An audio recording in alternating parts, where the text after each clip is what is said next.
Hi everyone, welcome back to my channel. তো আজকে আমি বানাতে চলেছি জীবনের প্রথমবার চিকেন। হ্যাঁ, এর আগে তোমরা আমার মাটন বানানো ব্লগ দেখেছো, বাট আজকে আমি প্রথমবার চিকেন বানাচ্ছি। এই হচ্ছে আমাদের বাগান আর এই হচ্ছে আমাদের তার মধ্যে ছোট্ট একটা কলপার, যেখানে আমি আজকে আমার পুরো রান্নাবাড়ির সেট আপটা করে নিয়েছি। এভাবে বাইরে কলপারে কেন রান্না করছি আর আজকে আমি প্রথমবারই বা কেন রান্না করছি সবটাই বলবো, দেখতে থাকো ব্লগটা। তো এদিকে আমি সবকিছু যোগাযন্ত্র করে নিয়ে চলে এসেছি। এর মধ্যে ভাজতে বসিয়ে দিয়েছি আলু, কারণ আলু ছাড়া আমার মাংস একদমই ভালো লাগে না।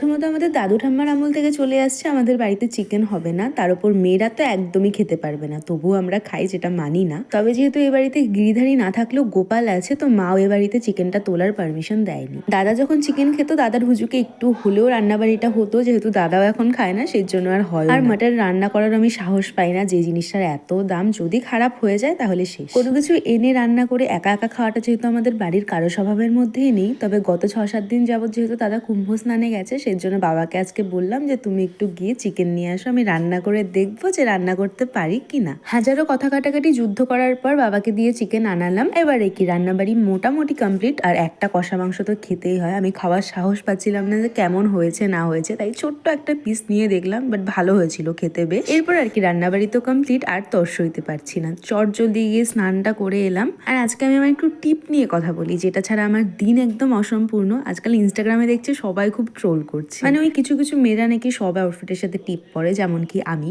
আরে ভাই, সবারই তো কিছু পছন্দ অপছন্দ বলে কথা আছে নাকি? সে নিজে টাকা দিয়ে টিপটা কিনছে, কিসের সাথে পড়বে না পড়বে সেটা তার ব্যক্তিগত ব্যাপার, তাতে তুমি নাক গলানোর কেউ নও। সে যাই হোক, সেই ফালতু লোকজনকে আমি না হয় সাইডেই রাখি। আর এবারে আমি তোমাদেরকে দেখাচ্ছি আমার চিকেন কষার ফাইনাল লুক, যার সাথে একটু স্যালাড তো লাগবে ম্যান্ডেটরি। মা বলেছিল যে একটু ফ্রাইড রাইস করে দিই, তবে আমি বললাম যে এত ঝামেলা করার কোনো প্রয়োজন নেই, তবুও মা জোর করে বেগুনি করে দিয়েছিল। আমাদেরই ভালো, মাংস হয়েছে বলে কি শুধু মাংস দিয়ে খাবে? ওইদিকে মা আবার ঘরে রান্না করেছিল ইলিশ মাছের পাতুরি, তাই এসে আমাদের সাদা সাদা করছে। তবে সত্যি টু বি অনেস্ট, নিজে রান্না করেছি বলে বলছি না, খেতে খুবই ভালো হয়েছিল আজকে মাংসটা। প্রথমবার হিসেবে তো প্রচন্ড ভালো হয়েছিল, তাই আমার অন্য কিছু আর লাগেনি। আমি মাংসর ঝোলটা দিয়ে পুরো ভাতটাকে মেখে নিয়েছিলাম, আর তার সাথে স্যালাড আর মাংসের আলু তো আছেই, তাই সুন্দর করে সবটা দিয়ে একটা সুন্দর কামড় বানিয়ে নিয়েছিলাম। আর খেয়ে আমি এটাই ভাবছিলাম যে কিভাবে ঠিক রিভিউটা দেওয়া যায়। যাই হোক, আজকে আমার মাংসের ব্লগ এতটুকুনি ছিল। দেখা হচ্ছে নেক্সট কোনো ব্লগে। টাটা।